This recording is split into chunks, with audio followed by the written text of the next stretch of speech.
उहाँलाई हामी हार्दिक धन्यवाद दिन चाहन्छौँ, बधाई दिन चाहन्छौँ। र एकै दिनमा 11 जना कोरोनालाई पराजित गरेर स्वस्थ भएर घर फर्किनु भएको छ। उहाँसँग मैले कुराकानी गर्नेछु। अमृतजी, यहाँलाई नागरिक सभामा अनि चेक गर्दाखेरि डाक्टरले कहाँबाट आएको भन्नुभयो, म यो ठाउँबाट आएको भने यो सामुदायिकबाट अब मेन अहिले म घर पनि अलग बसिरहेको छु। म धेरै डराए, टाइम काट्न गाह्रो भइरहेको थियो मलाई, किनकि डरले गर्दा भइरहेको थियो। मेरो खुसी भइरहेको थियो, मन खुसी भइरहेर म अहिले सफलतामा छु।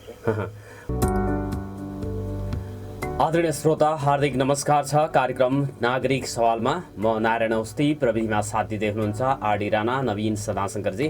नागरिक सवाल बिहान 7:30 देखि 8:15 आउँछ। दिनेश FM 93.8 मेगाहर्ज, दिनेशखबर.com, दिनेश खबरको फेसबुक लाइभमा हाम्रो कार्यक्रमलाई लाइभ र त्यसपछि पनि हेर्न सक्नुहुनेछ।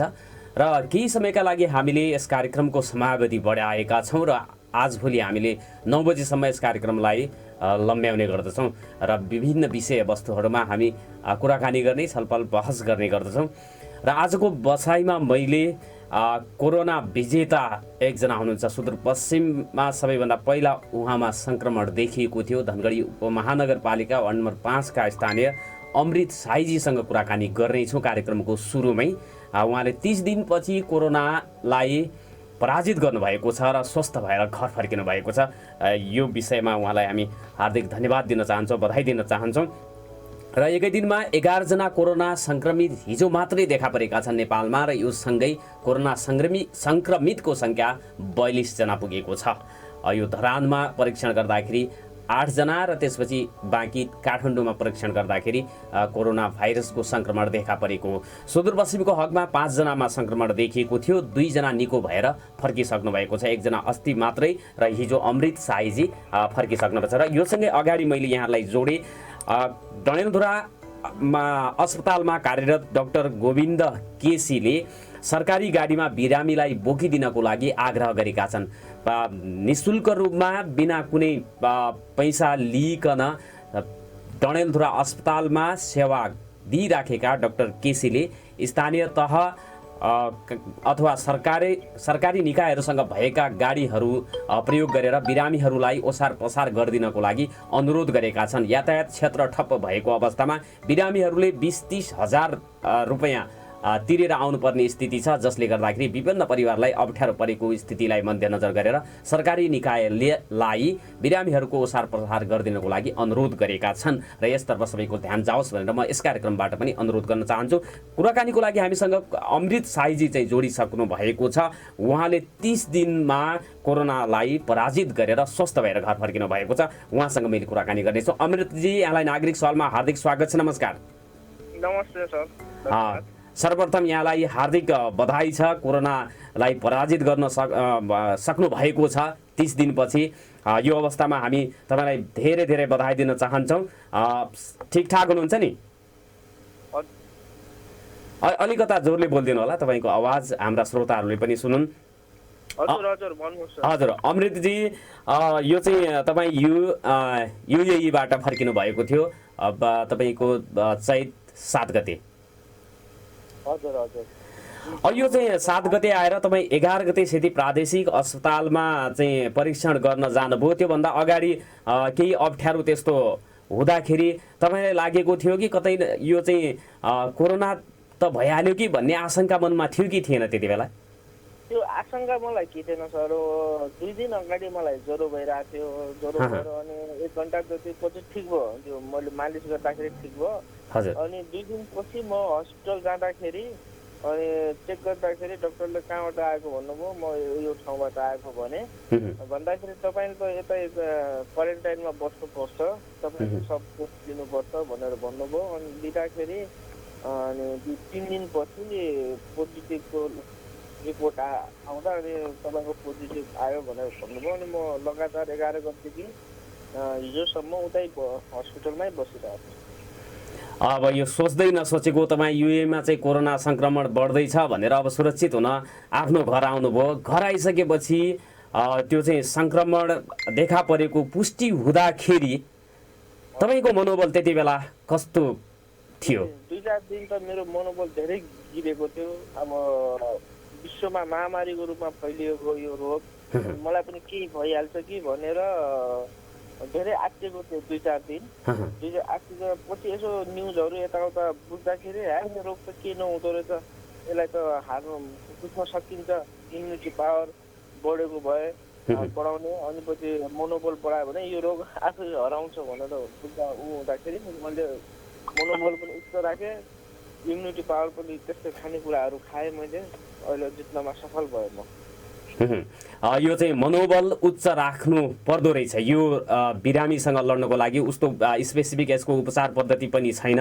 तपाईँ 30 दिनपछि निको हुनुभएको छ र यो कार्यमा स्वास्थ्यकर्मी सेती प्रादेशिक अस्पतालका समस्त स्वास्थ्यको टिमलाई हामी बधाई दिन चाहन्छौँ र तपाईँलाई पनि बधाई छ। अमृतजी, यो 2-3 दिनको हताश मानसिकतामा त त्यो चाहिँ पुरै अँध्यारो, यो चाहिँ अब तपाईँ घर आइसकेपछि अब घरका परिवारमा पनि यदि चाहिँ भइदियो भने के होला भन्ने किसिमले चाहिँ फेरि एक्लै बस्नुपर्ने यो स्थितिमा सम्हालिनको लागि के कुराले चाहिँ सहयोग गर्यो भने सङ्क्रमित व्यक्तिलाई सजिलो हुँदो रहेछ भन्ने लाग्यो यहाँलाई? यो सामुदायिकमा त अब मेन अहिले म घर पनि अलग बसिरहेको छु। हजुर हजुर। अब 10-15 दिन म अलग्गै बस्छु, किनकि अब यसमा यो डराउनु पर्ने केही छैन सामुदायिकमा। अब हाम्रो अब पिछडिको ठाउँ पनि सुदूरपश्चिम भन्छन्, अब त्यो हिसाबले पनि मान्छेहरू आत्तिएका छन् धेरै। त्यो आत्तिनु पर्ने केही छैन, तर दुरी डिस्टेन्स राख्दा गफ गर्दा के हुँदैन यस्तो तपाईँलाई भन्न चाहन्छु। आत्तिनु हुँदैन। र अब यसको सिम्टम तपाईँलाई देखा परेको चाहिँ सुरुमा के भएको थियो? मैले सुरुमा पनि सोधेको थिएँ, पुनः त्यही कुरालाई मैले जोडेँ। तपाईँ आइसकेपछि 11 गते हस्पिटल जानुभन्दा अगाडि तपाईँमा के कस्तो चाहिँ त्यस्तो समस्या भएको थियो र जसले तपाईँलाई हस्पिटल नगई हुँदैन भन्ने कुरा चाहिँ सोचेर तपाईँ जानुभयो? 2 दिन अगाडि मलाई ज्वरो आएको थियो। ज्वरो आउँदाखेरि धेरै ज्वरो आएको थियो। आउँदाखेरि मैले तेल मालिस गरेँ, त्यो ठिक भयो, पानी पट्टी लगाएँ, ठिक भइहाल्यो। अनि 2 दिनपछि एकचोटि जाउँ न के रहेछ यो, अब खुकी त मलाई पहिलादेखि पनि लाग्थ्यो, अनपछि जाउँ न भनेर गएको। लास्टमा त्यो पोजिटिभ देख्यो। खुकी यो खास खुकी रहेछ, एलर्जीको खुकी रहेछ। लास्टमा डक्टर साहबहरूले भन्नुभयो एलर्जीको खुकी हो भाइ भनेर भन्नुभयो। अब चाहिँ जानुपर्छ भन्ने, और फेरि चाहिँ विदेशबाट आएको छु, कतै कहीँ भइहाल्यो कि भन्ने पनि तपाईँले सोच्दै जानुभयो? त्यो पनि बाहिर कन्ट्रीमा धेरै फैलिएका थियो, नेपालभन्दा पनि। त्यो हिसाबले पनि म गएको थिएँ। 30 दिनको चाहिँ यो तपाईँको एक्लो बसाइ, अब चाहिँ निगरानीमा आइसोलेसनमा बस्नुपर्दा फेरि चाहिँ कोरोनासँग जुझ्नुपर्ने, त्यसको चाहिँ विशेष अब चाहिँ औषधि नै नबनेको स्थितिमा तपाईँका हरेक दिनहरू आशावादी हुँदै गइराखेका थिए अथवा के कस्तो चाहिँ महसुस, समग्रतामा चाहिँ कस्तो महसुस गर्नुभएको थियो? 2-4 दिन त म धेरै डराए, टाइम काट्न गाह्रो भइरहेको थियो मलाई, किनकि डरले गर्दा। अनि त्यसपछि अब बुझ्दै जाँदाखेरि पनि यो केही होइन, यो रोग आफूले जित्न सक्ने रोग हो। अन्त मैले त्यहाँ अभ्यास पनि गरेँ, धेरै किसिमको अभ्यास गरेँ। अनि त्यहाँ अब मैले यो योगाहरू पनि गरेँ आफै सेल्फ। अनि तातो पानीहरू पनि धेरै खाएँ, अमिलो पानी, डाबर च्याम्प, धेरै चिज खाएपछि म एक्सर्साइज जगिङ गर्ने भित्रै कोठामा यताउता गरिराख्दाखेरि ठिक हुन्छ भन्ने मलाई थाहा थियो, तर कहिले ठिक हुन्छ भन्ने थाहा थिएन। तपाईँले सुरुदेखि नै भनिराख्नु भएको छ मलाई केही पनि भएको छैन, ठिक हुन्छ भने, त्यो एउटा आत्मबलले पनि सहयोग गर्यो। अनि तपाईँ निको भइसकेपछि सेती प्रादेशिक अस्पतालका चिकित्सकहरूको सेवाप्रति चाहिँ सन्तुष्ट हुनुहुन्छ? उहाँलाई के भन्न चाहनुहुन्छ? उहाँले, डाक्टर साहबहरूले, नर्स दिदी बहिनीहरूले पनि राम्रो मलाई सहयोग गर्यो। भाइ अब डाक्टर साहबहरू नआत्तिनु, आत्तिएर के हुन्न। अनि नर्सहरू पनि टाइममा फोन गर्ने, यो दाई भन्छन्, कोही भाइ भन्छन्, यस्तो आत्तिनु तिमी जान्छौ, हामीले पनि प्रार्थना गरिरहेको छौँ तिमीलाई, तिमीले जानुपर्छ भनेर हौसला दिनुहुन्थ्यो क्या टाइममा फोन गरेर। अनि मलाई औषधि खाऊ, टाइममा औषधि खाऊ भनेर पनि फोन गरिराख्नुहुन्थ्यो। अनि त्यही भएर पनि मेरो हौसला उच्च भइरहेको थियो, मेरो खुसी भइरहेको थियो, मन खुसी भइरहेर म अहिले सफलतामा छु। भित्र पत्र पत्रिका अब चाहिँ नेटबाट चाहिँ यसो हेर्नुहुन्थ्यो, कहाँ के भइराखेको छ भनेर अपडेट त गर्नुहुन्थ्यो होला आफूलाई? हल्का सुरुमा मैले अपडेट गरेर आएको थिएँ अनि मान्छेहरू यहाँ इटी मऱ्यो बाँचेको कुरा गर्दैनन् कि मरेको कुरा मात्र अगाडि बढाउने क्या बाँचेको छ नि मान्छेहरू त्यो कुरा भन्दा चाहिँ मर्ने कुरा अगाडि गएर बाँचेको कुरा नगर्ने। त्यसपछि मैले यो फेसबुकहरू मैले बन्दै गरिदिएँ। त्यही भएर अब फेसबुक चलाउँदाखेरि यहाँ यति मऱ्यो, यो ठाउँमा यो कन्ट्रीमा अमेरिकामा यति मऱ्यो, इटलीमा यति मऱ्यो, जर्मनमा यति मऱ्यो भन्ने कुरा गर्ने। भनेपछि बाँच्ने कुराहरू यति रिकभर भएर घर जाने कुराहरू कोही नगर्ने क्या। त्यही भएर मैले लगआउट गरेँ, त्यो लगआउट फेसबुक लगआउटै गर्थेँ अनि म्यासेन्जर मात्र चलाउने। युट्युबमा पनि अरू यो रामदेवका कुराहरू, हनुमान चालिसेहरू, ओसोका कुराहरू सुनेर म बसेर आउँछु। जब तपाईँको पहिलो रिपोर्ट चाहिँ नेगेटिभ आयो त्यतिखेर चाहिँ कस्तो फिल गर्नु? धेरै खुसीले मेरो के भन्छन् त्यो खुसीको आँसु जस्तो पनि आयो अनि मेरो खुसीले खुट्टा भुइँमा छुएनन्, नाचो जस्तो नाच्न थालेँ म त। त्यो चाहिँ यो पहिलो रिपोर्टलाई नै मात्रै चाहिँ विश्वास गर्न सकिँदैन, अर्को पनि चाहिँ रिपोर्ट गर्नुपर्छ भनेर अर्को टेस्ट गर्नुपर्छ भन्दा चाहिँ कस्तो लाग्यो फेरि? नै मलाई थाहा थियो दुईटा नेगेटिभ आउँदाखेरि जान पाइन्छ घर भनेर मलाई अगाडिदेखि थाहा थियो। जब दोस्रो रिपोर्ट पनि नेगेटिभ आयो त्यसपछि संसार जिते जस्तो लाग्यो होला हैन? म भित्रै आइसोलेसनमा चाहिँ क्यामेरा फिट गरेर डाक्टर साहबले तपाईँको रिपोर्ट नेगेटिभ छ, तपाईँलाई अब डिस्चार्ज गर्न। म नाच्न थालेँ। एउटा नर्स दिदी, सिनियर दिदी उहाँको फोन गर्नुभयो, भाइ किन डान्स गरेर आएपछि जसले हो दिदी अब उहाँले थाहा पाउनु भएको छ पछि थाहा पाउनुभयो मेरो त नेगेटिभमा आज घरमा नै ल बनाइछ ल भाइ भनेर भन्नुभयो क्या पछि। तपाईँलाई धेरै धेरै बधाई छ अमृतजी। तपाईँ जस्तै अन्य सङ्क्रमितहरू पनि निको भएर चाँडै घर फर्किउन् भन्ने हामी कामना गर्दछौँ। तपाईँको सुखद भविष्यको हामी कामना गर्दछौँ। खुसी रहनुहोला, सुखी रहनुहोला। धन्यवाद समय दिनुभयो। हवस्, अमृत साईजी हुनुहुन्थ्यो। कोरोनासँग जुधेर उहाँले 30 दिनपछि विजय हासिल गर्नुभएको छ र घर फर्किनु भएको छ। उहाँ जस्तै अन्य बिरामीहरूले पनि जस्तो 42 जनामा सङ्क्रमण देखा परेको छ। अझै सेती प्रादेशिक अस्पतालमा 3 जना उपचाररत हुनुहुन्छ र ती व्यक्तिहरू पनि चाँडै निको हुन्। सेती प्रादेशिक अस्पतालमा कार्यरत सम्पूर्ण चिकित्सकहरूमा पनि हामी हार्दिक धन्यवाद दिन चाहन्छौँ र 42 जना जुन अहिले हाललाई त्यो सङ्ख्या रहेको छ उहाँहरूको पनि हामी शीघ्र स्वास्थ्य लाभको कामना गर्दछौँ। उहाँहरूको रिपोर्ट पनि नेगेटिभ आओस् भन्ने कामना गर्दछौँ। यो चाहिँ हाम्रो कार्यक्रमको तर्फबाट मैले यो कुरा भने। यसपछि हामी चाहिँ यो चाहिँ ब्लडको कुरा, रगतको अभावका कुराहरू पनि यो लकडाउनको स्थितिमा बिरामी पर्नेहरू त परिराखेका हुन्छन्। ब्लड डोनेसन गर्न जस्तो पनि अवस्था नभएको छ। सेती प्रादेशिक अस्पतालमा सबैभन्दा बढी बिरामी आउनुहुन्छ र धेरै जसोलाई एकै दिनमा धेरै रगत आवश्यक पर्ने हुन्छ। यस्तो अवस्थामा चाहिँ कसरी यो रगतको व्यवस्थापन गरिराख्नु भएको छ भनेर मैले कुराकानी गर्नेछु। अब हामीसँग चाहिँ जोडिनु भएको छ हेल्प फर ह्याप्पिनेस धनगढीका संयोजक जीएस भण्डारीजीसँग कुराकानी गर्नेछु। त्यसपछि मैले ब्लड ब्याङ्क धनगढीका प्रमुख धरणी प्रसाद पन्तजीसँग कुराकानी गर्नेछु। जीएस भण्डारीजी हामीसँग जोडिनु भएको छ। जीएसजी, यहाँलाई नागरिक सवालमा हार्दिक स्वागत छ। नमस्कार। नमस्कार सर, गुड मर्निङ। हजुर गुड मर्निङ। सन्चै हुनुहुन्छ? आरामै छौँ सर, अनि सन्चै हुनुहुन्छ? हजुर सन्चै छौँ हामी पनि। अब सबैको मङ्गल कामना गर्दछौँ, हामीहरूलाई सुन्ने नसुन्ने सबैलाई। जीएसजी, तपाईँहरू यो हेल्प फर ह्याप्पिनेस को तर्फबाट तपाईँ त्यसको संयोजक पनि हुनुहुन्छ। विविध कार्यक्रमहरू खास गरेर स्वास्थ्य क्षेत्रमा अझ सघन रूपले तपाईँहरूले काम गरिराखेको देखिन्छ। यो चाहिँ रक्त सञ्चार सेवा मतलब यो ब्लड ब्याङ्कमा हाललाई यो ब्लडको आवश्यकता के कस्तो रहेको छ? तपाईँहरूले हिजो मात्रै पनि त्यो डोनेसन गरे जस्तो मैले चाहिँ समाचार पढेको थिएँ। के कस्तो अवस्था छ? कसरी म्यानेजमेन्ट चाहिँ यो म्यानेज गरिराख्नु भएको छ यहाँहरूले? हजुर धन्यवाद सर। अब ब्लड ब्याङ्कको हकमा र स्वास्थ्यको क्षेत्रमा स्वास्थ्यका कुराहरूमा चाहिँ हामीले बढी जोड दिने खाले चाहिँ मानव स्वास्थ्य नै सबैभन्दा ठुलो कुरा भएको हुनाले हामीले त्यतातिर बढी जोड दिन्छौँ। र एउटा मात्रै के उद्देश्य हुन्छ भने कुनै पनि अस्पतालमा कुनै पनि बिरामीले रगतको अभावमा उपचारमा समस्या नहोस् भन्ने हाम्रो उद्देश्य हुन्छ। अनि त्यही अनुरूप हामी काम गरेर आउँछौँ। हामीले काम गर्ने अवस्थामा चाहिँ रक्त सञ्चार सेवा कार्यालय मातहतमा रहेर काम गर्छौँ। उहाँहरूसँग निरन्तर सम्पर्कमा हुन्छौँ र हामीले आफ्ना सम्पर्क नम्बरहरू पनि त्यहाँ छोड्ने गरेका छौँ र छोड्या पनि छौँ। अनि त्यो अवस्थामा यदि कुनै बिरामीलाई कुनै पनि अस्पतालमा फ्रेस ब्लडको आवश्यकता पर्यो भने उहाँहरूसँग उपलब्ध हुँदैन। अनि फेरि अब यो लकडाउनको अवस्थामा चाहिँ तुरुन्तै डोनर पनि खोज्न नसकिने अवस्था हुन्छ।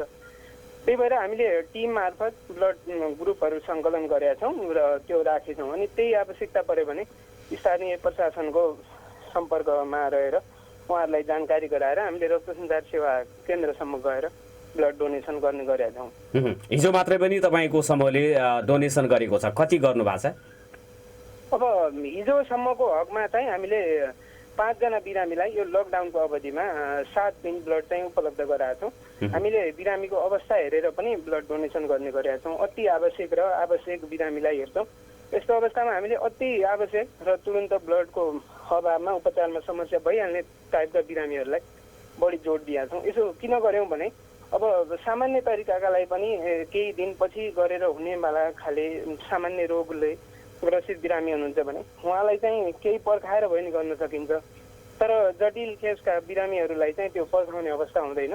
अनि त्यही भएर हामीले चाहिँ तुरुन्तै उहाँहरूले जानकारी गराए 15-20 मिनटमै हामीले त्यसरी त्यो जो गर्ने गरेका छौँ।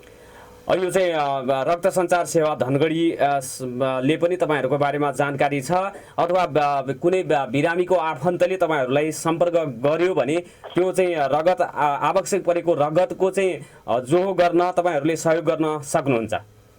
हजुर, हामीले चाहिँ कसैलाई त्यसरी अस्पतालमा सुदूरपश्चिमका अस्पतालमा प्राय गरी हामीले अब नेपालभरि हामी सामाजिक क्षेत्रमा काम गरिरहेका हुनाले हामीलाई जुनसुकै जिल्लामा पनि हामी त्यो भयो भने त्यो टिम मार्फत सकेसम्म उहाँहरूलाई त्यो उपलब्ध गराउन लागि परेका हुन्छौँ। नेपालभरिका जुनसुकै ठाउँमा पनि यो हेल्प फर ह्याप्पिनेस को सञ्जाल देशैभरि छ। हजुर, हामी देशैभरि जोडिया छौँ, युवाहरूको समूह हौँ र नेपाल सरकारमा मातहतमा रहेरै काम गर्छौँ।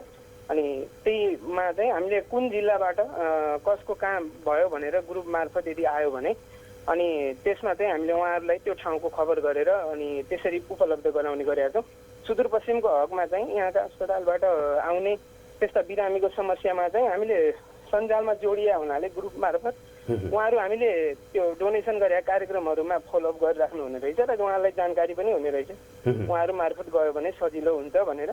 अनि हामीले त्यसरी उहाँहरूको त्यस्तो समस्या आयो भने हामीले तुरन्त फोन गरेर पहिला केस बुझ्छौँ, के कुरा हो, कुनै बिरामी हो, कुन अस्पतालमा भनेर। अनि त्यसपछि ब्लड ब्याङ्कलाई फोन गर्छौँ यो अवस्थामा यो ब्लड ग्रुपको यो ब्लड छ कि छैन भनेर। अनि उहाँहरूले नभएको जानकारी गराउनु भयो भने हामी तुरन्त त्यता प्रक्रिया थाल्छौँ। अथवा फ्रेस भयो भने त त्यो तुरन्त दिनु नै पर्ने हुन्छ। अनि हामी त्यतातिर कदमहरू चाल्छौँ। तपाईँहरूलाई चाहिँ यो सम्पर्क गर्न चाहियो भने आवश्यक पर्यो भने सर्वसाधारणले चाहिँ कसरी गर्ने? हामीले सजिलै छ, मेरै सम्पर्क नम्बर राख्दा पनि हुन्छ। मेरो सम्पर्क नम्बर चाहिँ 9868 46 29 74। फेरि भन्न मैले अनुरोध गरेँ यहाँलाई। हजुर, 9868 46 29 74 यो चाहिँ नेपाल टेलिकमको भयो। अनि एनसेलको चाहिँ 9810 70 70 97। हवस् जीएस भण्डारीजी, तपाईँहरूले चाहिँ जुन सहयोग गरिराखिनु भएको छ सामाजिक क्षेत्रमा खास गरेर स्वास्थ्य क्षेत्रमा गर्नुभएको कामको हामी उच्च सम्मान गर्दछौँ र आवश्यक परेको व्यक्तिहरूलाई तपाईँको नम्बर म एकचोटि यो सर्वसाधारण लागि फेरि चाहिँ उच्चारण गर्नेछु। समय दिनुभएकोमा यहाँलाई धन्यवाद छ। हवस्, धन्यवाद सर। तपाईँहरूको कार्यक्रम मार्फत यो जो हस्पिटलमा उपलब्ध हुनुहुन्छ उहाँहरूले पनि सुन्नुभयो होला र उहाँहरूलाई झन् बढी जानकारी भयो होला। र सामाजिक क्षेत्रमा अथवा यो स्वास्थ्य क्षेत्रमा यो अवस्थामा देशभरिको यो महामारीको अवस्थामा विश्वभरिकै यो आपतकालीन अवस्थामा जो यस्तो क्षेत्रमा काम गरिराख्नु भएको छ सामाजिक क्षेत्रमा ती सामाजिक अभियन्ताहरूलाई धन्यवाद दिन चाहन्छु।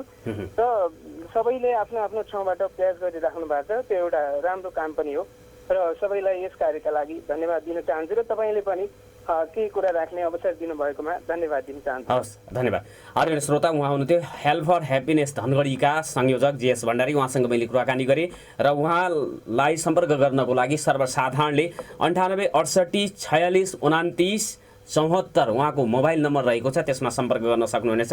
एकपटक फेरि पुनः उहाँको नम्बर भन्छु 98 68 46 29 74 जीएस भण्डारीजीको नम्बर रहेको छ। ब्लड अथवा रगतको आवश्यकता पर्यो भने उहाँलाई सम्पर्क गर्न सक्नुहुनेछ तपाईँहरूको आफन्तलाई। यसपछि ब्लड ब्याङ्क धनगढीका प्रमुख धरणी प्रसाद पन्तसँग मैले कुराकानी गर्नेछु र त्यहाँ चाहिँ ब्लड ब्याङ्क अथवा रक्त सञ्चार सेवा धनगढीको अवस्था के रहेको छ र यसले लकडाउनले गर्दाखेरि त्यहाँ चाहिँ माग र आपूर्तिको अवस्थामा के कस्तो चाहिँ छ भनेर मैले सोध्नेछु। धरणीजी, यहाँलाई नागरिक सहलमा हार्दिक स्वागत छ। नमस्कार। यहाँलाई नमस्कार, धेरै धेरै धन्यवाद हजुर। आराम हुनुहुन्छ? एकदम ठिक छ हजुर। धरणि सर, यो चाहिँ नि यो रक्त सञ्चार सेवा धनगढीमा यो चाहिँ मैले अब यो ब्लडको चाहिँ खपत प्रतिदिन भनौँ यो पहिला कस्तो हुन्थ्यो र अहिले यो लकडाउन आइसकेपछिको अवस्था चाहिँ के छ सर? हजुर, पहिला चाहिँ अब यसरी भन्दा हामीले पहिला मुभमेन्ट बढी थियो मान्छेहरूको, बिरामी पनि जताततैबाट बढी आउँथ्यो होइन। त्यसले गर्दाखेरि अलिकति ब्लडको डिमान्ड पनि बढी थियो अहिलेको तुलनामा। अहिले चाहिँ अब मान्छेको मुभमेन्ट कम छ, बिरामीहरू सबै किसिमको आउन पाइरहेको छैन, त्यसले गर्दाखेरि अलिकति कम भएको हो। पहिला दिनमा 30-35 पिन्ट सप्लाई हुन्थ्यो भने अहिले चाहिँ हामी 10 देखि 15 पिन्ट प्रतिदिन सप्लाई गर्छौँ। भन्नाले 50% माग चाहिँ घटेको छ। एकदम घटेको छ। त्यो सँगसँगै तपाईँहरूलाई आवश्यक पर्ने ब्लडको चाहिँ जुन चाहिँ तपाईँहरूले सङ्कलन गर्नुहुन्थ्यो त्यसमा पनि त असर परेको होला नि? सङ्कलनमा अब पहिलाको अवस्थामा के हुन्थ्यो भन्नुहुन्छ भने लकडाउनभन्दा अहिलेको अवस्थामा चाहिँ अब सङ्कलन पनि हुन्थ्यो र आपत्तिको पनि त्यतिकै बढी माग हुन्थ्यो भनौँ न आपत्ति।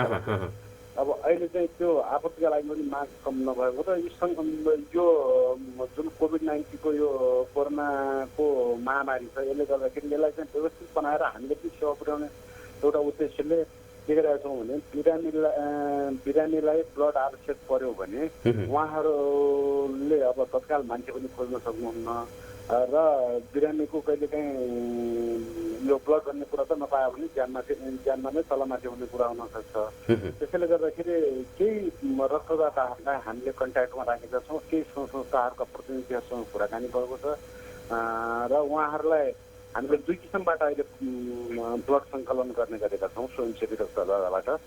एउटा त कस्तो छ भने यो चाहिँ हामीले होम टु होम गएर कलेक्सन गर्ने एउटा त्यो पनि गरेका छौँ, त्यसरी पनि आपूर्ति गरेका छौँ भने। अर्को चाहिँ अब नियमित रूपमा जो पहिला एकैचोटि हामी 150-200 युनिट कलेक्सन गर्थ्यौँ त्यो नगरेर नियमित रूपमा 10-15 युनिट कलेक्सन गरेर त्यसरी ल्याउने त्यो पनि गरेका छौँ। सानो सानो समूहमा उहाँहरू आउनुहुन्छ र सोसियल डिस्टेन्सको कुरा जो छ हामीले अहिले पालना गर्नुपर्ने प्रोटोकलहरू सबै पालना गराएर उहाँहरूलाई त्यसरी कलेक्सन गरेर हामी सुरक्षित भएर ल्याइरहेका छौँ ब्लड।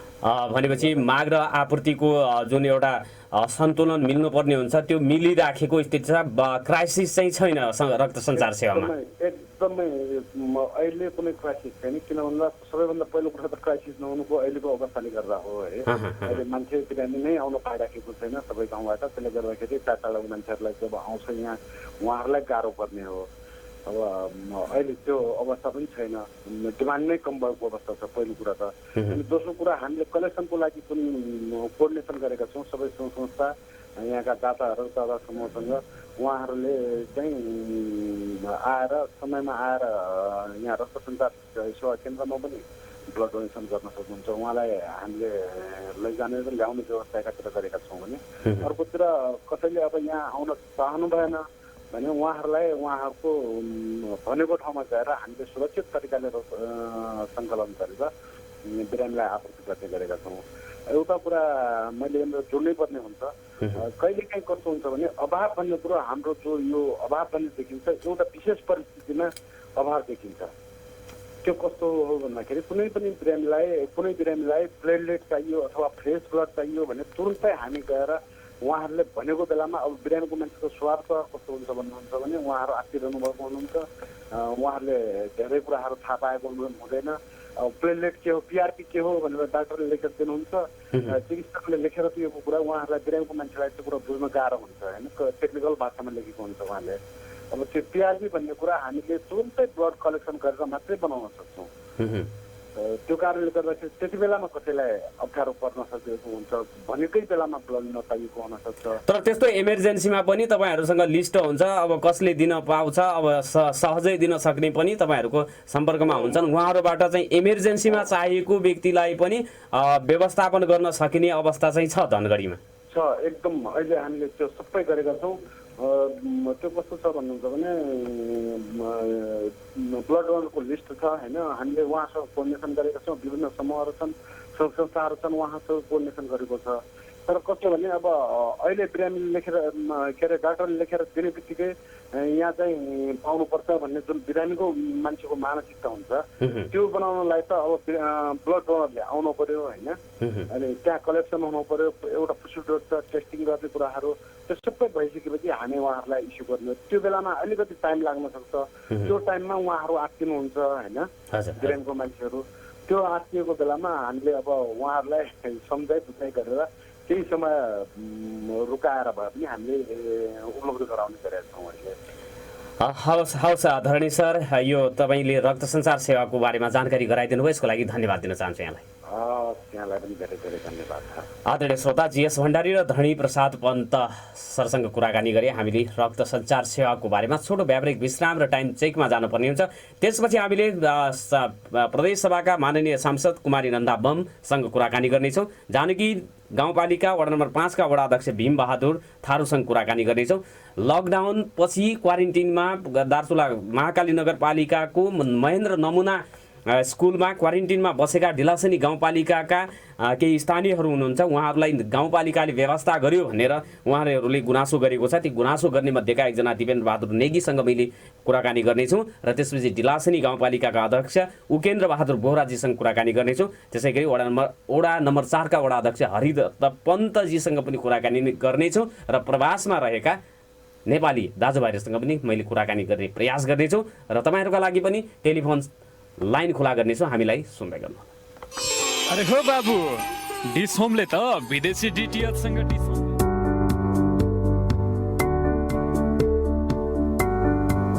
पुनः स्वागत छ आदरणीय श्रोता कार्यक्रम नागरिक सवालमा। नागरिक सवालमा हामी सुदूरपश्चिमै सबैभन्दा धेरै पटक ब्लड डोनेसन गर्ने एकजना पत्रकार हुनुहुन्छ दीपक नेपालजीसँग टेलिफोन सम्पर्क गर्दैछौँ। उहाँसँग पनि छोटो कुराकानी गर्नको लागि, तर उहाँको टेलिफोनमा सम्पर्क मतलब उहाँको टेलिफोन रिसिभ भइराखेको छैन। हिजोदेखि नै मैले प्रयास गरिराखेको थिएँ र अहिले पनि हामी स्टुडियोबाट उहाँको नम्बरमा डायल गरिराखेका छन् प्राविधिक मित्रले, उहाँको फोन रिसिभ भएन। सबैभन्दा धेरै पटक उहाँले ब्लड डोनेसन गर्नुभएको छ अहिलेसम्म भन्ने जानकारी हामीसँग छ। उहाँसँग छोटो कुराकानी गर्ने विचार थियो, तर उहाँको फोन रिसिभ हुन सकिराखेको छैन। त्यही भएर हामी अर्को व्यक्तिसँग कुराकानी गर्नको लागि जोडिन्छौँ। लकडाउन पछिको स्थिति, नेपाल भारत को सीमामा महाकाली नदी बग्छ यो दार्चुला बैतडी हुँदै र महाकाली पारीपट्टि 1000 भन्दा बढी नेपाली नागरिकहरू लकडाउनमा परेर क्वारेन्टिनमा बसेको आज 27-28 दिन भएको छ। यस्तो स्थितिमा नेपाली नागरिकहरूको किन उद्धार भएन भनेर त्यहाँ बसेका स्वयं नेपालीहरूको चाहिँ प्रश्न रहेको छ, एउटा चाहिँ आक्रोशपूर्ण प्रश्न रहेको छ राज्यसँग, सरकारसँग। र यस विषयमा चाहिँ कुराकानी गर्नेछु। मैले त्यहाँको वास्तविक वस्तुस्थिति चाहिँ के हो भनेर मैले दार्चुलाबाटै प्रदेश सभामा प्रतिनिधित्व गर्ने नेपाली काङ्ग्रेसकी सांसद हुनुहुन्छ प्रदेश सभा सांसद माननीय कुमारी नन्दा बमसँग टेलिफोन सम्पर्कमा हामी जोडेर कुराकानी गर्ने प्रयास गर्दैछौँ र उहाँसँग मैले कुराकानी गर्नेछु। लकडाउनको स्थिति र भारतीय पक्षले के भन्छ, नेपाली पक्षको चाहिँ त्यहाँको चाहिँ दार्चुलामा रहेको महाकाली नगरपालिकाकै स्थिति के छ, यो दार्चुला जिल्ला प्रशासन कार्यालयले के भनिराखेको छ, भारतीय पक्षले चाहिँ के भन्छ, तपाईँहरूको सम्पर्क हुन्छ कि हुँदैन भनेर मैले कुराकानी गर्नेछु। हामीसँग कुराकानीको लागि जोडिनु भएको छ। हजुर, यहाँलाई नागरिक सवालमा हार्दिक स्वागत छ। नमस्कार। नमस्कार, धन्यवाद। मान्यज्यू, यो चाहिँ आराम हुनुहुन्छ? ठिकै छु नारायणजी। अब मैले तपाईँसँग यो प्रश्न, लकडाउन पछिको स्थिति जुन क्वारेन्टिनमा भारतपट्टि चाहिँ नेपालीहरूको सङ्ख्या रहेको छ, उल्लेख्य मात्रामा 1000 भन्दा बेसी सङ्ख्यामा चाहिँ यो धारचुला क्षेत्रमा 4-5 ठाउँमा क्वारेन्टिन बनाएर भारतीय पक्षले व्यवस्थापन गरिराखेको छ। नेपाल भित्र ल्याउनको लागि अब चाहिँ यो सत्तापक्षका सांसदजीहरूसँग मान्यज्यूहरूसँग कुराकानी गर्दाखेरि यो चाहिँ दुई देशका बिचमा गर्नुपर्ने एउटा चाहिँ यो सम्झौताको कारणले गर्दाखेरि ल्याउन कठिनाइ भइराखेको छ भनेर भनिएको छ। वास्तवमा स्थिति त्यही हो, ल्याउन सकिँदैन। लकडाउन नखुल्दासम्म उहाँहरूलाई के छ, तपाईँहरूले केही बुझ्नु भएको छ, प्रयास गरिराख्नु भएको छ? नारायणजी, यसमा के छ भनेपछि दार्चुलाको पारीपट्टि धारचुलाको 5 ठाउँमा जम्मा जम्मी नेपाली मजदुरहरू 1060 जना त्यहाँ बसेको अवस्था छ हैन। उहाँहरूलाई करिब अब 1 महिना जति पुग्दैछ, 1 महिना पनि पुग्नै आँट्यो हैन। अनि हामीले सम्बन्धित निकायलाई पनि पहल गर्यौं, प्रदेश सरकारलाई भन्यौं, संघीय सरकारलाई भन्यौं, जिल्ला प्रशासन कार्यालय दार्चुलालाई पनि हामीले समय समयमा चाहिँ सम्झाइरहेछौँ र उहाँहरूले के भन्नुहुन्छ भने हामी प्रयासमा छौँ, ल्याउँछौँ, प्रयास गरिरहेछौँ भन्ने कुराहरू उहाँहरूले पटक पटक गरिराख्नु भएको छ। अझ कतिपय सत्तासँग जोडिएका साथीहरूले त हामीले चाहिँ त ल्याउन खोजिएको हो तर छिमेकी राष्ट्र भारतबाट चाहिँ कठिनाई भएको छ भन्ने कुरा पनि मैले सुन्नमा आए हैन। र यो कुरामा जुन भारतको पक्षबाट कठिनाई भनेको छ यो कुरा गलत हो। किन भनेपछि म अहिले ठिक 1 हप्ता अगाडि मेरो गृह जिल्ला दार्चुलामा पुगेर भारतका सम्बन्धित निकायका साथीहरूसँग पनि कुरा गरे र त्यहाँको पत्रकार मित्रहरूसँग पनि भारततिरको पत्रिकालाई कुरा गर्दा उहाँहरूले भन्नुभयो हामीबाट कुनै रोकटोक छैन, नेपाल सरकारले अनि घाट खोलिदियो भनेपछि हामी तुरुन्तै नेपाल पठाउन सक्छौँ, त्यो नेपाल सरकारले चाहनुपर्छ भन्ने उहाँहरूको अभिव्यक्ति थियो हैन। भनेपछि भारतीय पक्षलाई त्यो दिल्लीको केन्द्र सरकारले अथवा उत्तराखण्ड सरकारले कुनै अनुमति दिइराख्नु पर्ने स्थिति होइन त्यतातिर, अनि नेपालमा चाहिँ केन्द्रीय सरकारले गृह मन्त्रालयले चाहिँ अनुमति दिनुपर्ने हो।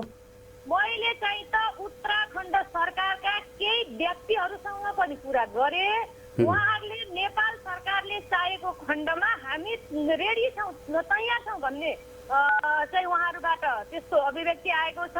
त्यस कारणले भारतीय पक्षबाट कुनै रोकटोक छैन। अब कुरा रह्यो के भनेपछि हाम्रा जुन 1060 जना जुन भारतमा अहिले धारचुला साइटमा छन् ती मध्येबाट सबैभन्दा बढी चाहिँ त बैतडीका रहेछन्, बैतडीका 424 जना, त्यसपछि बझाङका चाहिँ 270 जना, दार्चुलाका 226 जना, कैलालीका 68 जना, डडेलधुराका 23 जना, अछामका 18 जना, कञ्चनपुरका 10 जना, सुर्खेतका 15 जना, जाजरकोटका 3 जना, दैलेखका 2 जना र डोटीका चाहिँ 1 जना गरी टोटल 1060 जना त्यहाँ छन्। र उहाँको भनाइ के छ भने हामीले ल ठिक छ नेपाल सरकारको निर्णयलाई हामीले मान्यौँ, यसको उल्लङ्घन नगर्ने भनेर हामीले यता जुन व्यवस्थापन गर्यो भारत सरकारले हामी व्यवस्थितसँग बस्यौँ र 14 दिन क्वारेन्टाइनको म्याद सकिसकेपछि हामीलाई नेपाल ल्याइस र नेपाल आइसकेपछि पनि हामी पुनः 14 दिन अर्थात् 21 दिन जुन भनिरहेछ हामी त्यो समय पनि हामी एउटा क्वारेन्टाइनमा बस्छौँ र सम्बन्धित पालिकाहरूसँग पनि मैले कुरा गरेँ। दार्चुलाका 9वटै पालिकाका अनि मेयरसँग अध्यक्षज्यूहरूसँग कुरा गर्दा उहाँहरूले हामीले व्यवस्थापन गरेका छौँ। हाम्रा पब्लिकलाई हाम्रा नागरिकहरूलाई नेपालसम्म ल्याउने नेपाल सरकारले पहल गरिदिनुपर्छ, हामी व्यवस्थितसँग हामी राख्छौँ भनेर उहाँहरूले पनि भन्नुभएको छ। पुर्चोडीको मेयर साहबसँग मेरो कुरा भयो, उहाँले पनि हामी व्यवस्थितसँग राख्छौँ। त्यति मात्रै होइन, पुर्चोडीका केही व्यक्तिहरूले अनि सरकारभन्दा बाहिर स्थानीय सरकारभन्दा बाहिर बसेका व्यक्तिहरूले हाम्रा नागरिकहरूलाई हामी त्यहाँ दार्चुलादेखि पुर्चोडीसम्म ल्याउने व्यवस्था पनि हामी आफै गर्छौँ। यदि नेपाल प्रवेश गराइदियो भने र खाना बस्न सबै व्यवस्था हामी गर्छौँ भन्ने पनि कोही व्यक्तिहरू फेला परेका छन्। यस्तै गरेर यसमा नेपाल सरकार चाहिँ त यतातिर नेपाल सरकारको ध्यान नगएको जस्तो मलाई लागेको छ। किन भनेपछि जनता कोरोनाको सन्तासमा प्रधानमन्त्री सत्ताको खेलमा यो संघीय सरकारले यतातिर ध्यानै नदिएको रहेछ भन्ने कुरा चाहिँ हिजो अस्तिको जो सरकारले निर्णय गर्यो त्यो निर्णयले बताइरहेको छ। अहिले जुन सरकारले को सिफारिसमा राष्ट्रपतिले 2टा अध्यादेश जारी गरेको छ त्यो चाहिँ त कोरोना व्यवस्थापन नभएर उनले आफ्नो कुर्सी बचाउनका निम्ति चाहिँ लामो कसरत गरिरहेको रहेछ भन्ने कुरा चाहिँ सबैमा अहिले सर्वोच्चै छ हैन। त्यस कारणले गर्दा जुन यसले चाहिँ त अहिलेको परिस्थिति भनेको सबै मिलेर सबै राजनीतिक दल नभनेर सबै नागरिक हो, राजनीतिक दल हो, समाजसेवी हो, सबैले एक ढिक्का भएर कोरोनासँग लड्नु थियो र कोरोनालाई जित्नु थियो। हाम्रो आवश्यकता भनेको अहिले कोरोनासँग लड्ने आवश्यकता हो र लडेर जित्ने आवश्यकता हो। तर यो नभएर जुन चाहिँ अहिले सरकारले गरिरहेका यी क्रियाकलापहरू छन् र हामीलाई त लागिरहेको यसले व्यवस्थापन गर्छ भनेर स्वास्थ्य सामग्रीहरूलाई चाहिँ व्यवस्थापन गरेर ल्याउन चाहिँ 2-3 घण्टा लाग्ने यो नेपाल सरकारलाई दल फुटाउने अध्यादेश साँझ जारी गर्ने अनि रातिको राति राजपत्रमा छापिने। हेर्नुहोस् कस्तो विडम्बना। हामीले के आशा गर्न सक्छौँ यो सरकारबाट?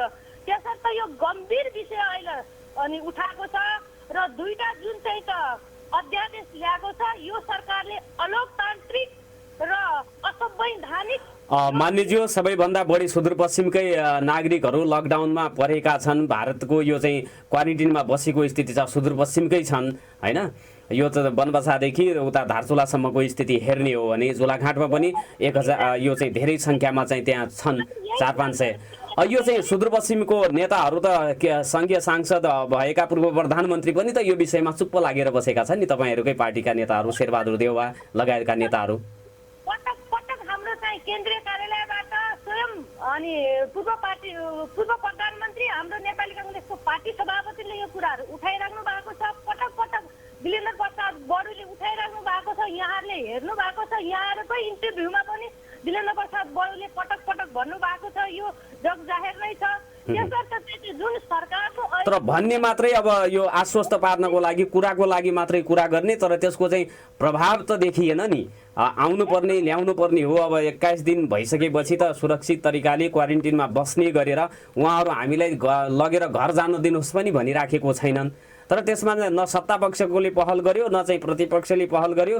नेता, जनप्रतिनिधिहरू, स्थानीय तहका वडा अध्यक्ष, मेयर अध्यक्षहरू, प्रदेश सभाका सांसद कसैले पनि हाम्रो चाहिँ पीडालाई बुझिदिनु भएन भनेर चाहिँ उहाँहरूको त गुनासो छ। अब यहाँलाई म के अनुरोध गर्न चाहन्छु भने अनि सत्तासँग जोडिएका जसको हातमा पावर छ, जो सत्तासँग नजिक छ, जसलाई निर्णय गर्ने अधिकार छ, उहाँहरूले गर्नुपर्ने हो। सत्ताभन्दा बाहिरकाले त अनि निर्देशन दिने हो, यो गर्नुहोस् भन्ने हो। यो बाहेक अरू के गर्न सकिन्छ भन्नुहोस् त? ती पीडामा परेका नागरिकहरूको तर्फबाट सशक्त ढङ्गले प्रस्तुत नभएको सञ्चार माध्यममा मात्रै भन्नका लागि भन्यो भन्ने आरोप छ नि तपाईँहरूलाई?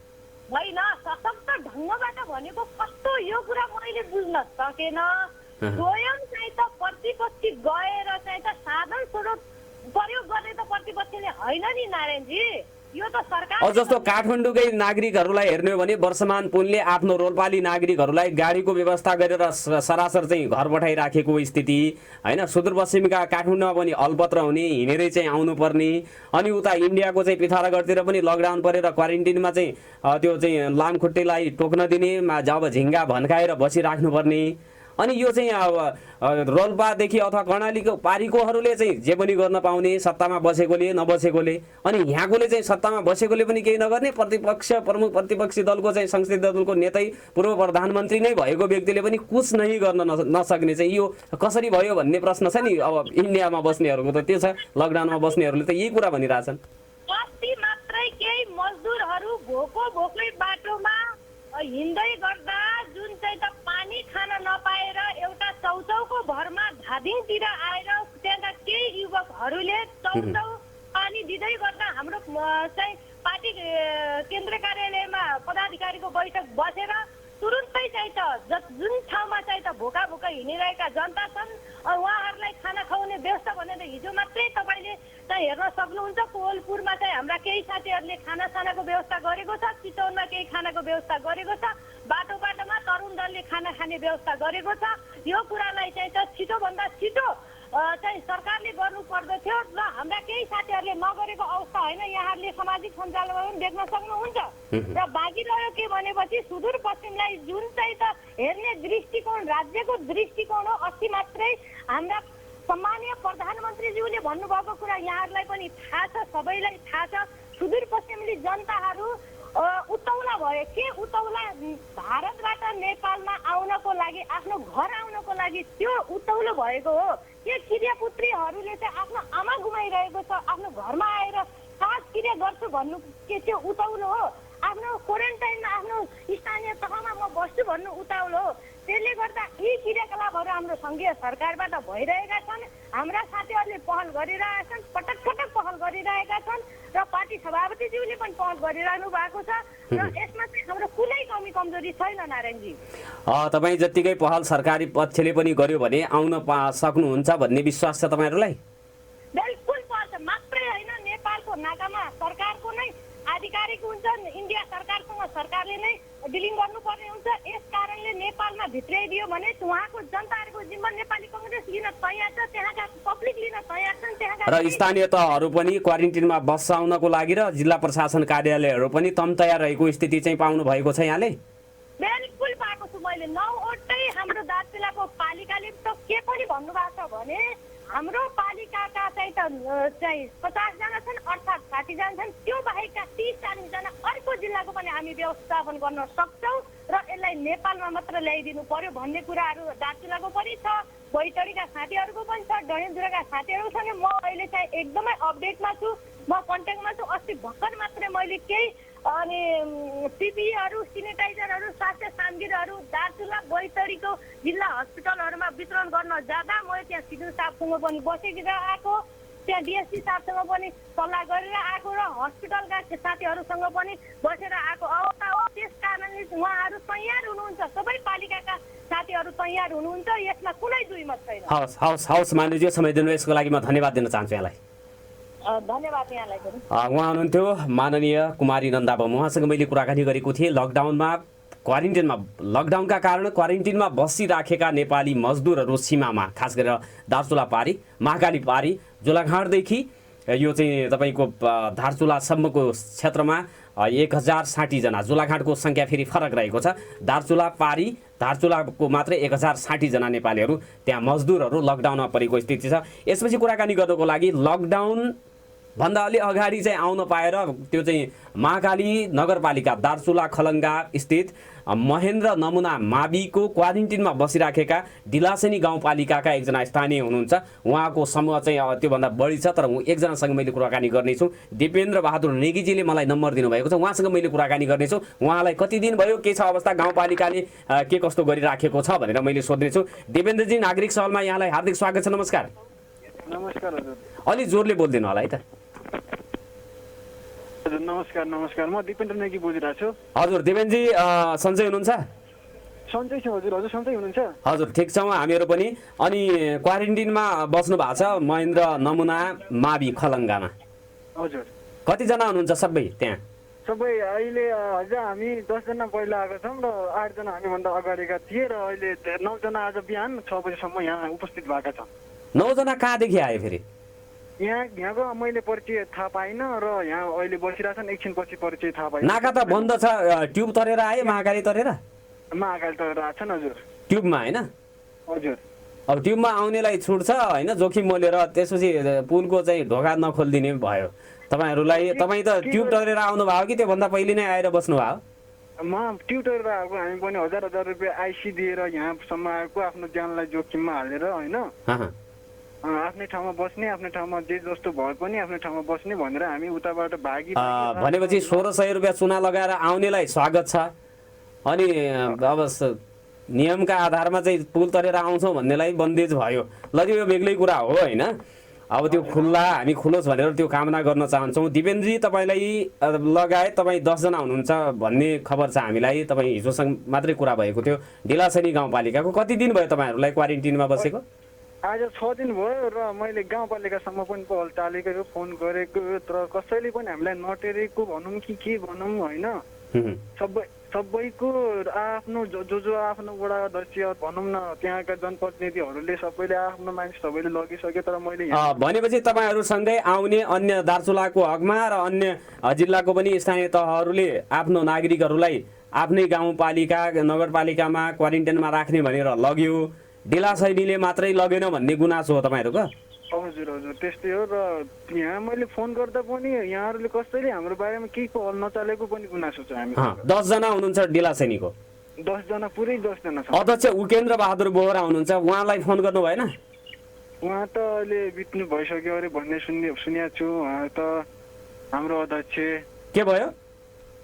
उहाँ त बित्नु भयो अरे, मरिसक्नु भयो भन्ने हल्ला सुनेको छु। खै अब होला सायद। होइन यो साँच्चै भन्दै हुनुहुन्छ कि ठट्टा गर्दै हुनुहुन्छ? डिलासेनी गाउँको हाम्रो वडा कार्यालयको अध्यक्ष मरिसक्यो अरे के हो? ए वडा अध्यक्ष त भयो, तर गाउँपालिकाको अध्यक्ष? गाउँपालिकाको अध्यक्षसँग मैले कुरा गरेन र उहाँको हाम्रो वडा अध्यक्ष अहिले अर्को हरिपन्त हरिपन्तजी अर्को अध्यक्ष भएका छन्। तपाईँको ओडाको अध्यक्षको त निधन भएको अस्ति नै होइन। गाउँपालिकाको अध्यक्ष उकेन्द्र बहादुर बोहरा हुनुहुन्छ, उहाँसँग सम्पर्क भएन? उहाँसँग सम्पर्क भएन सर मेरो। अरूले उद्धार गर्यो हामीलाई मात्रै हेब्यो भन्ने भयो त्यसो भए तपाईँहरूको बुझाइ? त्यहाँ बस्न गाह्रो साह्रो त्यस्तो अप्ठ्यारो त छैन होला नि? महाकाली नगरपालिकाका यहाँका जुन के विपद व्यवस्थापनका समितिहरूले हामीलाई राम्रो व्यवस्था गरिदिनु भएको छ। यहाँ खाना मिलिरहेको यस्तो गुनासो होइन हामीलाई कि यहाँको मान्छेसँग गुनासो छैन हाम्रो।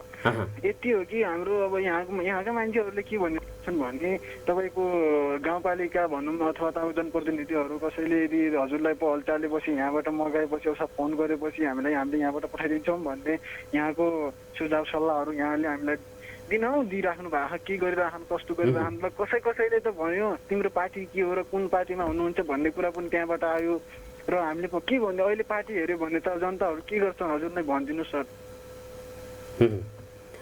भनेपछि गाउँपालिकाले सम्बन्धित ओडाले व्यवस्था गर्यो भन्ने गुनासो छ, अरू चाहिँ गुनासो छैन। महाकालीमा ट्युबमा 1000 आइसी तिरेर तपाईँहरू सबै आउनु भएको? हजुर हजुर। तपाईँहरूका साथी त पारिपट्टि पनि होला न, क्वारेन्टाइनमा छन् कोही? क्वारेन्टाइनमा छैनन् र अगाडि मुन्सियारी मतकोटमा छन् 40 जना भनौँ। हाम्रै मेरै दाइ छन्, मेरै अङ्कल छन्, उहाँ हिँड्नु सक्नु भएन। हामी राति 9 बजे उहाँबाट हिँडेर 2 दिनसम्म न पानी न खाना न केही जङ्गलको बाटो भएर हामी यहाँसम्म पुगेका हौँ सर। र यहाँ पुगेपछि यहाँका सरहरूले भन्नुभयो तिमीहरूको गाउँपालिकादेखि के पत्र आयो अथवा नत्र तपाईँहरूलाई 21 दिनपछि महाकाली नगरपालिकाले उपचार तपाईँहरूको चाहिँ त्यो परीक्षण गरेर छोड्छौँ भनेको छ? हजुर त्यो त भनेको छ। नत्र त्यो तपाईँको गाउँपालिका त्यहाँ जनप्रतिनिधिहरूले केही भनेनन्, केही फोन आएन भने हामी यतै बस्नु। हाम्रो चाहिँ अब चाहिँ सुनवाई भएन, हाम्रो बारेमा चाहिँ नगर गाउँपालिकाले बुझ्दिएन भन्ने गुनासो हो तपाईँहरूको? हजुर। हवस्, तपाईँको गाउँपालिकाको अध्यक्षजीसँग हामी कुराकानी गर्ने प्रयास गर्नेछौँ। दिपेनजी यहाँलाई धन्यवाद छ। धन्यवाद। आदरणीय श्रोता, महाकाली नदीमाथि पुलमा ताला लागेको छ तर ट्युबमा 1000 रुपैयाँ भारू तिरेर 1600 नेपाली तिरेर त्यो चाहिँ धारचुला भन्दा माथिको क्षेत्रदेखि यता चाहिँ बैतडीको पञ्चेश्वरसम्म यो डडेलधुराको सिमाना क्षेत्रमा पनि आइराखेको छन् जोखिम मोलेर। यो चाहिँ अब रोक्न सकिराखिएको छैन भनौँ। अब त्यसलाई व्यवस्थित ढङ्गले जो जहाँ छ त्यहीँ बस्ने भनेको हो लकडाउनमा। हुन त अब आइसकेकोलाई त्यो क्वारेन्टिनमा अर्काको देशमा बसाउनु भन्दा उहाँहरूलाई आफ्नै स्थानीय तह अथवा आफ्नै जिल्लाको क्वारेन्टाइनमा अथवा सरकारले तोकेको ठाउँमा स्वदेशमै क्वारेन्टिनमा बसाइदियो भने हामी धेरै अब चाहिँ मानसिक रूपले पनि एउटा सम्मानको अनुभूति, आत्मसम्मानको अनुभूति हुने थियो भनेर त्यहाँको चाहिँ मजदुरहरूले भनिराखेको कुरालाई मैले यहाँ चाहिँ अवगत गराएँ। यसपछि ढिलासेनी गाउँपालिकाका अध्यक्ष उकेन्द्र बहादुर बोहराजीसँग टेलिफोन सम्पर्क गरिदिन प्राविधिक मित्रलाई अनुरोध गर्दछु। त्यसपछि मैले जानकी गाउँपालिकाका अध्यक्ष भीमबहादुर थारूसँग कुराकानी गर्नेछु। उहाँलाई त्यहाँको स्थानीयहरूले राहत वितरण नगरेको भनेर हिजो वडा कार्यालयभित्रै उहाँ लगायत अन्य सदस्यहरूलाई थुनिएको स्थिति थियो, त्यो किन भयो र त्यसको समस्याको समाधान गर्न के गर्दै हुनुहुन्छ भनेर कुराकानी गर्नेछु। र अब चाहिँ वडा गाउँपालिकाका अध्यक्षको नम्बर उठेन भने वडा अध्यक्ष हरिदत्त पन्त हुनुहुन्छ, त्यो नम्बरमा टेलिफोन सम्पर्क गरिदिन प्राविधिक मित्रलाई मैले अनुरोध गर्छु। आदरणीय श्रोता, नागरिक सवाल सुन्दै हुनुहुन्छ। नागरिक सवालमा हामी विविध विषयहरूमा कुराकानी गरिराखेका छौँ। हामीले सर्वप्रथम कोरोना भाइरससँग युद्ध जितेका अमृत शाहीजीसँग कुराकानी गरे। सुदूरपश्चिममा सबैभन्दा पहिलो उहाँमा चाहिँ सङ्क्रमण देखा परेको थियो र उहाँ चाहिँ निको भएर डिस्चार्ज हुनुभएको छ, घर गइसक्नु भएको छ। उहाँसँग एकजना अर्को व्यक्ति पनि त्योभन्दा अगाडि नै डिस्चार्ज निको भएर लङ्की चुहा नगरपालिकाका स्थानीय हुनुहुन्थ्यो, उहाँ गइसक्नु भएको छ। 3 जना मात्रै सेती प्रादेशिक अस्पतालमा उपचाररत हुनुहुन्छ। उहाँहरूको पनि हामी शीघ्र स्वास्थ्य लाभको कामना गर्दछौँ र बाँकी व्यक्तिहरूमा कोरोना सङ्क्रमण नदेखियोस् भनेर पनि हामी सावधानी अपनाउनको लागि अनुरोध गर्दछौँ। अध्यक्षजीको टेलिफोन सम्पर्क उठेन, प्राविधिक मित्रले सम्पर्क गर्दै हुनुहुन्छ। वडा अध्यक्ष हरिदत्त पन्तजीलाई सम्पर्क गर्दैन, कसैको पनि लाग्दैन। ढिलासेनी गाउँपालिकाका जनप्रतिनिधिहरू, उपाध्यक्ष, अध्यक्ष, वडा अध्यक्षहरू कसैको पनि टेलिफोनमा चाहिँ सम्पर्क हुन सकिराखेको छैन, उठाइराख्नु भएको छैन उहाँहरूले। अब हामी प्राविधिक मित्रसँग सम्भवतः नम्बर छैन होला कसैको पनि, छ? कसैको पनि छैन। एउटा नम्बर म यताबाट भन्छु, आरडीजी सुनेर डायल गरिदिनु होला। 98 48 46 014 98 48 46 014। उहाँ चाहिँ जानकी गाउँपालिका वडा नम्बर 5 का वडा अध्यक्ष भीम बहादुर थारू हुनुहुन्छ। उहाँसँग मैले कुराकानी गर्नेछौँ। स्थानीयहरूले त्यहाँको चाहिँ वडा अध्यक्ष वडा कार्यालयमा तालाबन्दी गरेर उहाँहरूलाई भित्रै थुन्नु भएको थियो। त्यो चाहिँ अब कारण दोस्रो चरणको राहत वितरण भएन भनेर चाहिँ गुनासो आएको थियो। हामीसँग जोडिनु भएको छ जानकी गाउँपालिकाका अध्यक्ष भीम बहादुर थारू। अध्यक्षजी, यहाँलाई नागरिक सवालमा हार्दिक स्वागत छ। नमस्कार। धन्यवाद सर। के छ, आराम हुनुहुन्छ? हजुर आराम छ सर। अध्यक्षजी, तपाईँहरूलाई त अब सदस्यसहित तपाईँहरूलाई त्यहाँको स्थानीयहरूले ताला लगाएर कोठाभित्रै थुनिदिनु भएको थियो। हिजो साँझ कतिखेर निक्लिनु भयो? लगभग आधी घन्टासम्म तालाबन्दी गर्नु भएको थियो। कति घन्टा थुन्यो? आधी घन्टा। यो चाहिँ थुन्यो चाहिँ किन? तपाईँहरूलाई त्यहाँको नागरिकहरूले के भनेर चाहिँ त्यस्तो गर्यो? अब यो दोस्रो चरणको राहत छिटोभन्दा छिटो वितरण गर्नु पर्यो भनेर उहाँहरूले हामीलाई अनुरोध गर्न आउनु भएको थियो। र केही व्यक्तित्वहरूले अब ताला नै ठोक्नुपर्छ भन्ने प्री प्लानका साथ आएर चाहिँ ताला ठोकिदिनु भयो। भनेपछि तपाईँहरूको कुरा नसुनिकनै ताला लगाइदिनु भयो? हजुर हजुर। तपाईँहरूको तयारी चाहिँ के छ? कहिले वितरण गर्नुहुन्छ? दोस्रो चरणको राहत आवश्यक परेको हो भनेर परेको छैन भन्ने ठानेर चाहिँ ढिला गर्नु भएको हो कि के छ? वस्तुस्थिति त अध्ययन गर्नु भएको छ होला नि तपाईँले? एकदम एकदम। हामी आज कार्यपालिकाको बैठक आज बस्दैछौँ। हामी गाउँपालिकामा बैठक बस्दैछौँ आज हामी। र सँगसँगै अब अति विपन्न परिवारहरूलाई जसरी पनि हामी व्यवस्थापन गरिरहेका छौँ। जो वाडा कार्यालयमा आएर सम्पर्क गरिरहेको छन्, समन्वय गरिरहेको छन्, हिजो मात्रै हामीले चाहिँ 3 जनालाई वाडा कार्यालयबाट पनि तालाबन्दी भइसकेपछि उहाँहरूलाई 3 जनाले पनि राहतको खाद्यान्न सामग्री उपलब्ध गराएका छौँ।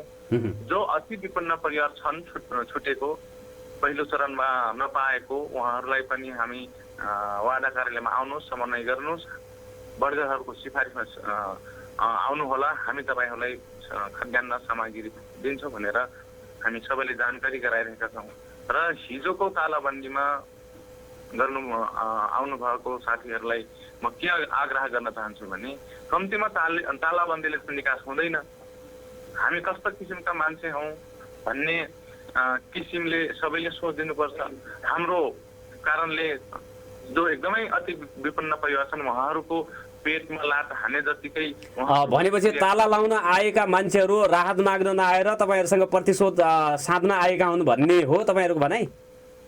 हाम्रो भनाइ त्यही लागेको छ। त्यसमा अब जो हुइप जारी नै गरेर मतलब राहत दिएन भनेर राजनीतिक प्रतिशोध साध्न आएको भन्ने। अनि तपाईँहरूले पनि यो चाहिँ राहत दिँदाखेरि धेरै ठाउँमा राजनीति आफ्नो कार्यकर्तालाई मात्रै राहत दियो भनेर चाहिँ भन्ने गरिएको छ। तपाईँको स्थितिमा पनि त्यही ठानेर त आएनन् तिनीहरू?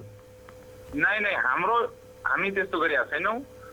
प्रत्येक हाम्रो चौधरी समुदाय, थारू समुदायको बढघर पर्छ चलिआएको छ। उहाँहरूले नेतृत्व गर्नुभयो र हाम्रो राजनीतिक दलका साथीहरू, सामाजिक अगुवा साथीहरू अनि विपद व्यवस्थापन समितिका साथीहरू जसले सिफारिस गर्नुभयो, हामी उहाँहरूलाई राहत उपलब्ध सामग्री गराएका छौँ। पहिलो चरणमा कति परिवारले पाए अध्यक्षजी तपाईँको वडामा? हाम्रो पहिलो चरणमा 198 घरधुरी। मतलब त्यो 158ले पायो, त्यो भन्दा पनि छिटो रहेछन् भन्ने लाग्यो कि अब फेरि त्यही 158लाई दोहोऱ्याएर दिनुपर्ने हो? 198 जना भन्दा 198 जनालाई हामीले पहिला सुरुमा दियौँ।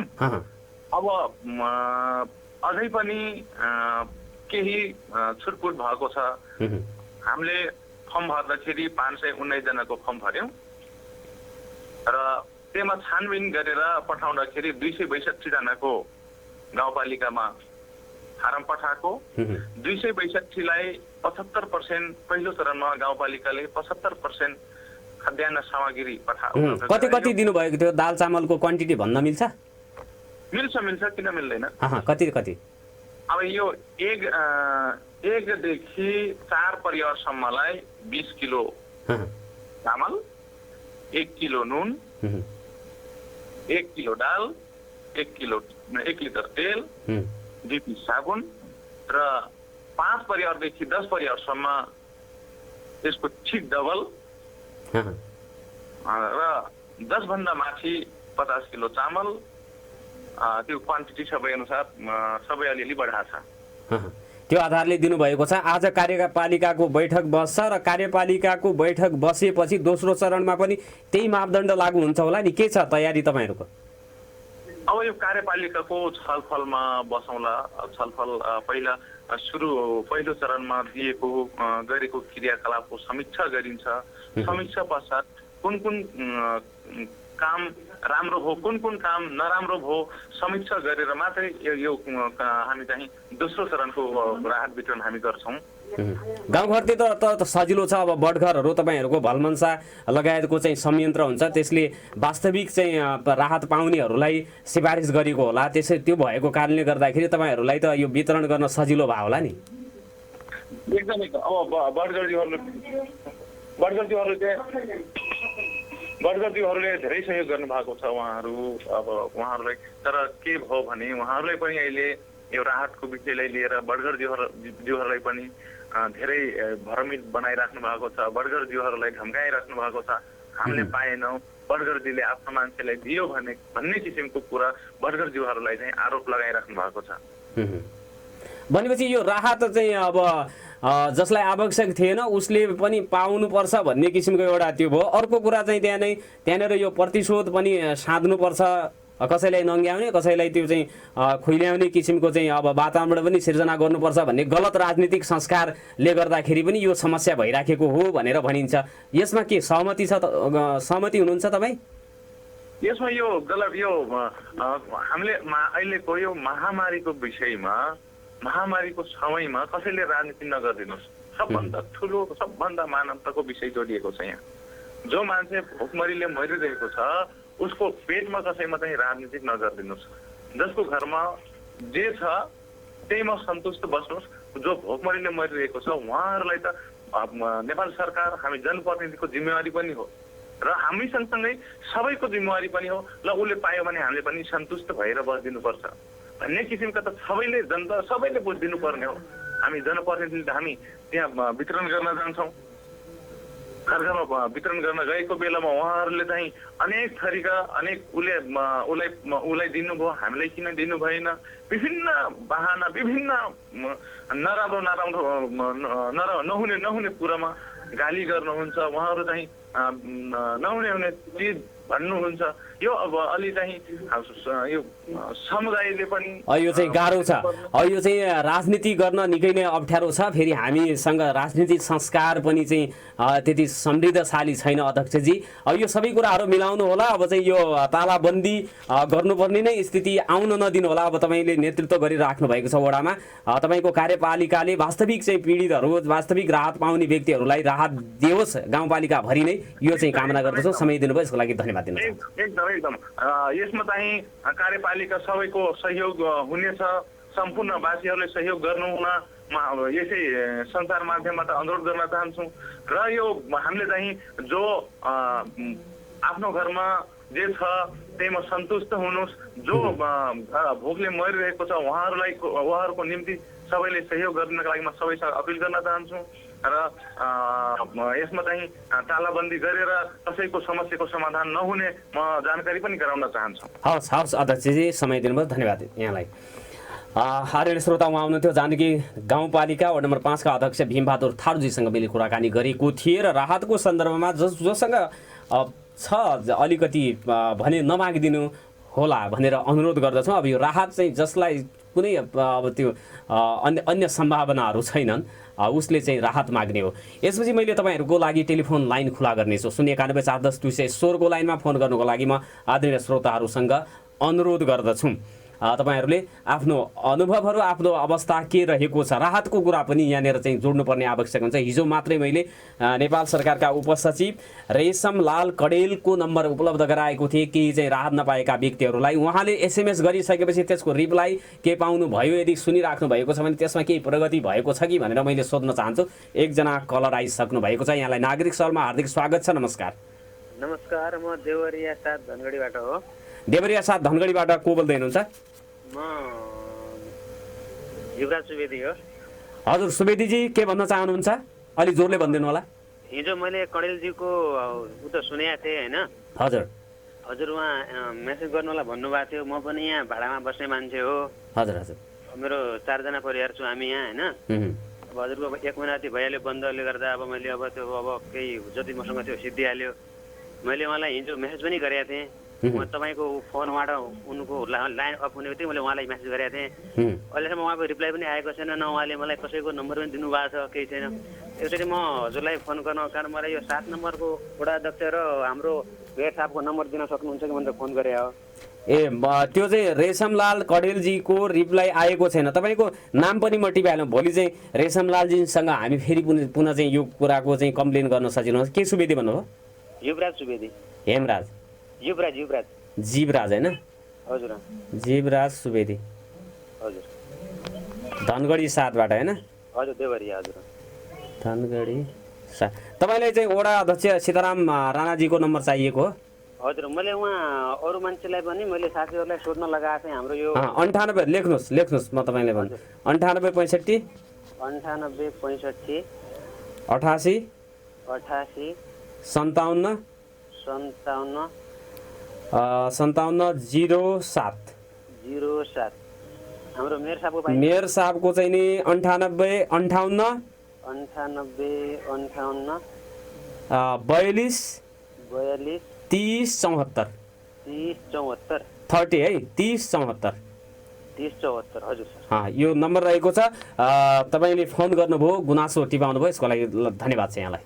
र यो रेशमलाल कडेललाई मेसेज गर्दाखेरि पनि त्यसको रिस्पोन्स आएको छैन भनेर भन्नुभएको छ। यस विषयमा हामी आज सम्भव हुँदैन, भोलिसम्म चाहिँ कुराकानी गर्नेछौँ। धनगढी अथवा सुदूरपश्चिमबाट कतिवटा कम्प्लेन आएर कतिवटा कम्प्लेनको चाहिँ सुनवाई भयो भनेर चाहिँ मैले सोध्नुपर्ने हुन्छ।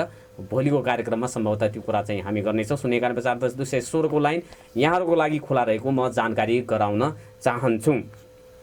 राहतको कुरामा धेरैको चाहिँ चासो छ, धेरैले नपाएको। अब विद्यार्थीहरू भाडामा बस्नेहरूलाई निकै गाह्रो छ। औषधि उपचार गर्न आएकाहरूको पनि समस्या आइराखेको छ। यो समस्यालाई समाधान गर्नको लागि जनप्रतिनिधिहरूको अग्रसरता चाहिन्छ। यो बेला तपाईँहरूले सहयोग गरिदिनु होला भनेर म अनुरोध गर्दछु। धनगढी उपमहानगरपालिकाका मेयर, उपमेयर, अध्यक्षजीहरूलाई विनम्रतापूर्वक अनुरोध गर्न चाहन्छु। यस विषयमा राहत पाउनु पर्नेहरूले राहत पाउन्।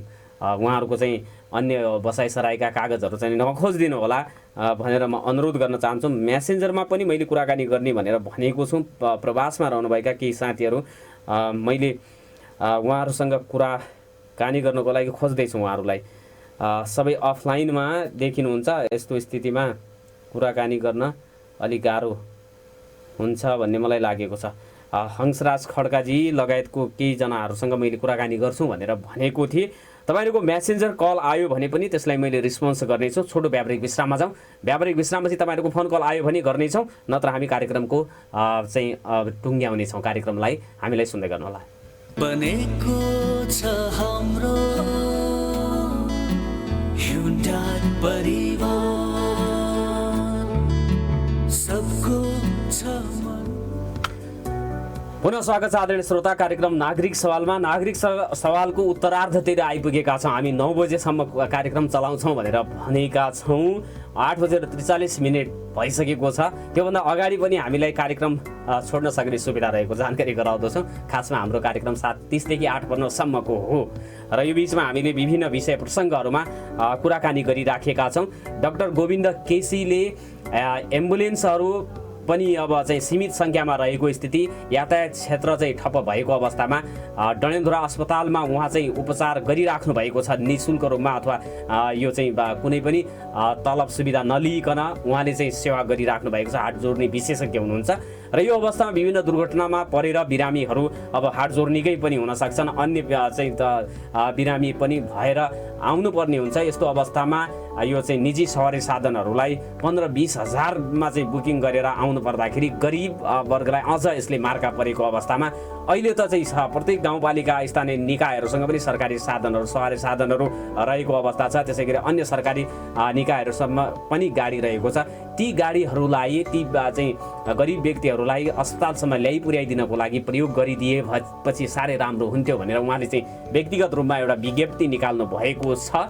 र उक्त कुरालाई मध्यनजर गरेर यो अप्ठ्यारो परेको स्थितिमा 15-20-30 हजार रुपियाँ तिरेर अस्पताल आउनुपर्ने जुन अवस्था छ नागरिकहरूको, सर्वसाधारण गरिब निमुखा नागरिकहरूको, त्यसमा अलिकति मलमपट्टि चाहिँ लगाउने काम गर्नको लागि जनप्रतिनिधिहरूले नै त्यो चाहिँ सहयोग गरिदिएपछि राम्रो हुन्थ्यो भनेर चाहिँ भनिएको अवस्था हो। यसमा हामी पनि त्यो कुरा जोड्न चाहन्छौँ। मैले प्राविधिक मित्रलाई अनुरोध गरेँ, दीपक नेपाल हुनुहुन्छ, सुदूरपश्चिमका सबभन्दा धेरै पटक उहाँले चाहिँ ब्लड डोनेसन गर्नुभएको छ। उहाँले मलाई टेलिफोन गर्दै हुनुहुन्छ, उहाँको नम्बरमा फोन गर्न म अनुरोध गर्दछु। उहाँसँग जोडिने प्रयास मैले हिजोदेखि गरेको थिएँ, सम्भवतः व्यस्त भएको कारणले गर्दाखेरि उहाँसँग कुराकानी चाहिँ हुन सकिराखेको थिएन। पटक पटक फोन गरेको स्थिति हो। उहाँले फोन गर्दै हुनुहुन्छ। दीपक नेपालजीको नम्बर चाहिँ नि यता रहेको छ आरडीजी, म यताबाट भन्छु। अब उहाँ चाहिँ तपाईँ चाहिँ गर्नुहोस्, त्यहाँ नम्बर डायल गर्दै गर्नुहोस्, लेख्नुहोस् 98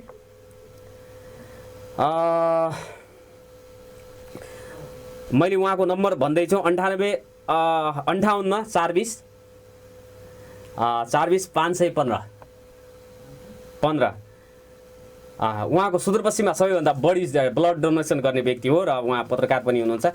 देखापट्टि दैनिकमा चाहिँ सुदूरपश्चिम ब्युरो हुनुहुन्छ। उहाँसँग मैले कुराकानी गर्नेछु। ब्लड डोनेसन गर्न पनि हिचकिचाउने बानी छ हामीहरूको। यो बिचमा सबैभन्दा धेरै पटक उहाँले ब्लड डोनेसन गरिसक्नु भएको छ। दीपक नेपालजी हामीसँग जोडिनु भएको छ। दीपक नेपालजी, यहाँलाई नागरिक सवालमा हार्दिक स्वागत छ। नमस्कार। धन्यवाद नारायणजी। फोन चाहिँ गर्नुभयो, मलाई चाहिँ औधी खुसी लाग्यो। कुराकानी गर्न खोज्दै थिएँ, अब चाहिँ व्यस्तताको कारणले गर्दाखेरि तपाईँले रिसिभ गर्न नसक्नु भएको होला। यो कुरामा म केही पनि भन्दैन। तर दाइ, यो चाहिँ सुदूरपश्चिममा सबैभन्दा धेरै ब्लड डोनेसन गर्नेमा चाहिँ तपाईँ पर्नुहुन्छ होइन? यो अहिलेको स्थितिमा चाहिँ पनि ब्लडको आवश्यकता हुन्छ होला। अब धेरै ब्लड गर्नेलाई धेरै फोन कलहरू पनि आउँछन् होला, उसको सम्पर्कमा अन्य व्यक्ति पनि हुन्छन् भनेर। तपाईँले अहिलेसम्म कति पटक चाहिँ डोनेसन गरिसक्नु भएको छ अहिलेसम्म? नारायणजी, मैले अहिलेसम्म अस्ति भर्खर मात्रै गर्दाखेरि मेरो 80 पटक पुग्यो मैले ब्लड चाहिँ डोनेसन गरेको। 80 भयो। तपाईँले भने जस्तै अरू बेला भन्दा अहिले चाहिँ अलिकति ब्लड म्यानेज गर्न जटिलता छ नारायणजी। डिमान्डको कुरा गर्नुहुन्छ भने 15 देखि 16 पिन्ट चाहिँ प्रत्येक दिन ब्लडको डिमान्ड छ। मैले हिजो अस्ति भर्खर मात्रै मैले ब्लड ब्याङ्कको प्रमुख धरणी पन्तजीसँग कुरा गरेको थिएँ। उहाँको भनेअनुसार चाहिँ 15 देखि 20 वटा ब्लड चाहिँ दैनिक रूपमा गइरहेको छ पिनको। भनेपछि कलेक्सन गर्न त्यतिकै गाह्रो छ नारायणजी। खास गरी यो लकडाउनले गर्दाखेरि थुप्रै मान्छेहरू सुदूरपश्चिमका पनि पहाड जिल्लाहरूमा जानुभएको छ, जो चाहिँ नियमित चाहिँ ब्लड डोनेसन गर्नुहुन्थ्यो, फोन कलमा आउनुहुन्थ्यो। उहाँहरू पनि यतिखेर टाढा भएको कारणले गर्दा, असुविधाको कारणले गर्दा चाहिँ यतिखेर बिरामीलाई अत्यावश्यक पर्ने ब्लडको चाहिँ एकदमै खाँचो छ, एकदमै अभाव महसुस मैले पनि। अब कसैलाई त प्लेटलेट्सहरू चढाउनु पर्यो भने एकदमै फ्रेस ब्लड चाहिने रहेछ। त्यस्तो अवस्थामा जस्तो ब्लड ब्याङ्कैबाट पनि तपाईँलाई फोन आउने कुराहरू कतिको हुन्छ र अरू मान्छे कोही छन् भने तपाईँको सम्पर्कमा खोजिदिनुहोस् भनेर कतिको जति चाहिँ फोन आउँछन् यसो महिनामा चाहिँ कसरी आउँछन्? नारायणजी, अरू दिनभन्दा यो लकडाउनको अवधिमा चाहिँ मलाई अलिक बढी नै फोन आउँछ। यद्यपि अरू बेला पनि नआउने होइन। अरू बेलामा 5 देखि 7 कल चाहिँ दैनिक आउँथ्यो भने अहिले 12 देखि 15 कलसम्म दैनिक आउँछ नारायणजी, ब्लडको लागि भनेर। त्यो कैलालीबाट मात्रै होइन, मलाई यतिखेर अस्ति भर्खरै मात्रै सुदूरपश्चिमका केही व्यक्तिहरू काठमाडौँ हुनुहुन्थ्यो। 3 जना व्यक्तिहरूले मलाई काठमाडौँबाट फोन गर्नुभयो। उहाँलाई काठमाडौँमा पनि ब्लड म्यानेज गरियो, चितवनमा म्यानेज गरियो, कोवलपुरमा म्यानेज गरियो। यसरी अहिले यतिखेर यो चाहिँ लकडाउनको कारणले गर्दाखेरि सुदूरपश्चिमका थुप्रै ठाउँबाट मान्छेहरू, अस्ति भर्खर मात्रै मलाई डोनेद्राबाट फोन आएपछि मैले आफै गएर पिआरबी चाहिएको थियो, मैले आफै गएर दिएँ। त्यहाँ एकजना बच्चा 8-12 दिनको बच्चालाई मैले आफै गएर चाहिँ ब्लड दिएँ। यस्तो फोन कलहरू चाहिँ अरू बेला भन्दा यतिखेर बेसी चाहिँ आउँछ नारायणजी। यो 6 महिनाको अन्तरालमा मात्रै दिन मिल्छ नि होइन ब्लड? होइन नारायणजी, यो 90 दिन हो, खास गरी 3 महिना भन्छ यसलाई। वर्षमा 4 पटक दिन मिल्छ। वर्षमा तपाईँले 4 पटक दिइराख्नु भएको छ? नारायणजी, मैले विगत केही वर्षदेखि लगभग 18 वर्ष यता चाहिँ मैले नियमित रूपमा चाहिँ वर्षको 4 पटक चाहिँ ब्लड डोनेसन गरिरहेको छु। मान्छेहरू डराउँछन्, एकपटक पनि ब्लड दियो भने त बिरामी भयो भने थलाइ परिन्छ, उठ्नै सकिँदैन, कमजोर भइन्छ भन्ने जुन चाहिँ भनाइ छ नि। अब तपाईँले 80 पटक दिनुभएको छ, 90 दिनको अन्तरालमा फेरि दिइहाल्नुहुन्छ। यसले तन्दुरुस्ती अथवा कमजोरी त्यस्तो चाहिँ गर्दैन? तन्दुरुस्तीमा समस्या ल्याउने कुराहरू गर्दैन? होइन नारायणजी, यो कस्तो हुन्छ भने हामीलाई हाम्रो यो शरीरको बनावटै यस्तो छ कि अब यसलाई चाहिँ प्रकृतिले यस्तो रूपमा चाहिँ हाम्रो शरीर बनावट गरिदिएको छ। हाम्रो शरीरमा भएको ब्लड सेलहरू प्रत्येक 90 दिनमा चाहिँ पुरानो सेलहरू मरेर जाने र त्यसले चाहिँ नयाँ सेलहरू उत्पादन गर्ने हुन्छ। त्यसले गर्दाखेरि तपाईँले दिने ब्लड चाहिँ अरूलाई चाहिँ एकदमै उपयोगी हुनसक्छ र ब्लड दिइसकेपछि कमजोर हुने भन्ने जुन मानसिकता छ त्यो मलाई के लाग्छ भने चाहिँ अलिकति कतै कतै अवेरनेसको पाटोमा हामी अहिले पनि धेरै पछाडि छौँ भन्ने चाहिँ मैले महसुस गरेको छु नारायणजी। ब्लड दिँदाखेरि अलिकति आफूलाई पहिलो रूपमा चाहिँ म आज ब्लड दिँदैछु भनेर चाहिँ मनस्थिति अलिकति स्वस्थ बनाएर जाने हो भने चाहिँ केही पनि फरक पर्दैन नारायणजी। म मात्रै होइन, मेरो परिवार सबै चाहिँ ब्लड डोनेसनमा हुनुहुन्छ। सबैजनाले चाहिँ ब्लड डोनेसन गर्नुभएको छ मेरो फ्यामिलीबाट। र अहिले पछिल्लो पटक मलाई हेरेर मलाई जोडेर अथवा मैले ब्लड दिएको देखेर थुप्रै साथीहरूले थुप्रै भाइहरूले चाहिँ दाइ हामीले तपाईँले गर्दा अथवा तपाईँबाट चाहिँ हामीलाई प्रेरणा मिलेर हामी चाहिँ ब्लड डोनेसन गर्न थालेछौँ भनेर उहाँहरूले पनि भन्नुहुन्छ। त्यसले खुसी पनि लाग्छ नारायणजी। र कमजोर भन्ने कुरो कुनै पनि हालतमा हुँदैन। ढुक्क भएर चाहिँ ब्लड डोनेसन गर्दा हुन्छ। 18 वर्ष पुग्नु भएको छ र तपाईँ स्वस्थ हुनुहुन्छ, कुनै पनि औषधिहरू खाइरहनु भएको छैन, 45 केजी भन्दा माथि तपाईँको वेट छ भने तपाईँले प्रत्येक 3 महिनामा ब्लड डोनेसन गर्न सक्नुहुन्छ। ती 3 महिनामा ब्लड दिँदाखेरि स्वस्थ व्यक्तिले कुनै पनि असर हुँदैन, झन् त्यसले बरु चाहिँ यो स्वस्थता अथवा तन्दुरुस्ती बढाउँछ भन्ने तपाईँको अनुभव हो। 80 पटकको अनुभवले पनि भन्छ र साइन्सले पनि त्यो भन्छ होला। पक्कै नारायणजी, यसलाई साइन्सले पनि प्रुफ गरेको छ। तपाईँले जति पटक जस्तो महिनामा वर्षमा 4 पटक ब्लड चाहिँ डोनेसन गर्दाखेरि त्यसले के हुन्छ भने हाम्रो रक्त नलीहरू पनि सफा भइरहने र त्यसले चाहिँ छिटो ब्लड उत्पादन गर्न पनि त्यसले मद्दत गर्छ। र तपाईँले दिएको ब्लडले तपाईँले चाहिँ त्यो अर्को जसलाई चाहिँ ब्लड डोनेसन गर्नुहुन्छ उहाँलाई पनि त्यसले चाहिँ सहयोग पुग्ने भएको कारणले गर्दाखेरि 3-3 महिनामा ब्लड दिँदाखेरि स्वस्थ व्यक्तिले 3-3 महिनामा ब्लड दिँदाखेरि मलाई लाग्छ नारायणजी उसलाई केही पनि अप्ठ्यारो पर्दैन। त्यसले गर्दा अरूको चाहिँ जीवन रक्षा भइरहेको हुन्छ। हवस्, 80 पटक र अझै तपाईँको यात्रा चाहिँ निरन्तर रहनेछ भन्ने विश्वास तपाईँमै छ। त्यो हामीले देखिराखेका छौँ, त्यो कुरा लेखिराख्नु पनि हुन्छ। एउटा रोल मोडेलको रूपमा तपाईँ चाहिँ हुनुहुन्छ जसले चाहिँ ब्लड डोनेसन गर्न चाहनुहुन्छ र धेरैको जीवन बचाइराख्नु भएको छ। अन्तमा केही भन्न चाहनुहुन्छ छुट्टिनुभन्दा अगाडि? नारायणजी, मलाई माफ गर्नु होला, मैले अलि अगाडिदेखि तपाईँको कार्यक्रम सुन्न पाइनँ र मैले केही फोन कलहरू मिस पनि गरेँ तपाईँको। म यद्यपि आफ्नै काममा व्यस्त थिएँ र ब्लड डोनेसनलाई कुरा गर्नुहुन्छ भने अहिले पनि अलिकति अनुभवको कुराले म के भन्छु भने एवारनेसको पाटोमा हामी अहिले पनि एकदम पछाडि छौँ। उसै पनि सुदूरपश्चिम पछाडि छ भनिन्छ। यद्यपि ब्लड डोनेसनको पाटोमा हामी केही अरू ठाउँहरूभन्दा अगाडि नै छौँ। तर यो एवारनेसको पाटो यसलाई अझै चाहिँ बढाउनु पर्ने देख्छु। यसलाई चाहिँ अहिले पछिल्लो पटक स्थानीय सरकारले विद्यालय लेभलबाट स्कुल लेभलबाट चाहिँ यसको खास गरी एक्स्ट्रा क्लासहरू राखेर यसलाई चाहिँ एवारनेसको पाटोबाट अगाडि बढाउँदै लग्यो भने मलाई लाग्छ नारायणजी ब्लडको अभावले कुनै पनि व्यक्तिले चाहिँ आफ्नो जीवन गुमाउनु पर्दैन भन्ने चाहिँ मलाई लाग्छ र यो चाहिँ गर्न आवश्यक पनि छ नारायणजी। हवस्, दिपकजी समय दिनुभयो, धन्यवाद त्यसका लागि। यहाँलाई पनि धेरै धेरै धन्यवाद। मलाई आफ्नो चाहिँ अनुभव अथवा आफ्नो भनाइहरू राख्ने मौका दिनुभयो। दिनेश एफएम परिवार सम्पूर्णलाई धेरै धेरै धन्यवाद। हवस्, धन्यवाद। आदरणीय श्रोता, पक्कै पनि यो ब्लड डोनेसन को आवश्यकता हुन्छ, ब्लड लिनुपर्ने हुन्छ, दिनुपर्ने पनि हुन्छ। दिनुपर्दाखेरि पनि कुनै समस्या हुँदैन, यसले शारीरिक तन्दुरुस्तीलाई बढाउँछ भन्ने स्वयं उहाँको अनुभव छ। 80 पटकसम्म चाहिँ ब्लड डोनेसन गरिसक्नु भएको छ र ब्लडलाई चाहिँ दिनको लागि, दान गर्नको लागि उत्प्रेरणा जगाउने किसिमका कार्यक्रमहरू हाम्रो चाहिँ पाठ्यक्रमहरूमा, हाम्रो एक्स्ट्रा करिकुलर एक्टिभिटिजमा सेमिनारहरू त्यस्तो पनि गतिविधिहरू सञ्चालन गरेर विद्यालय तहदेखि नै व्यक्तिलाई एउटा चाहिँ दिन सक्ने, दिन चाहने बनाउने पनि सकिन्छ। यसका लागि विद्यालयहरू, अभिभावकहरू सबैले चाहिँ प्रयत्न र प्रयास गर्नुपर्ने जरुरी हुन्छ। हाम्रो एउटा चाहिँ थोरै रगतले कसैको ज्यान बच्छ भने त्योभन्दा सुखको कुरा, सुखानुभूति अरू के हुन सक्छ र भन्ने कुराहरू भन्दै हाम्रो निर्धारित समय सकिएको छ। आदरणीय श्रोता, तपाईँहरूको फोन कल को अब हामी प्रतीक्षा गर्न सक्ने स्थितिमा छैन। 8:53 भएको छ। व्यावहारिक विश्राममा जानेछौँ र त्योभन्दा अगाडि मैले आरडीजी, नवीनजी, त्यसपछि हामीलाई फोन गर्नुहुने र हामीले फोन गर्दाखेरि त्यसलाई रिस्पोन्स गर्नुहुने सबै महानुभावहरूलाई, हामीलाई सुन्नु हुने हाम्रा दर्शकहरूलाई सम्पूर्णलाई म धन्यवाद दिँदै बिदा माग्छु। नमस्कार, शुभ दिन।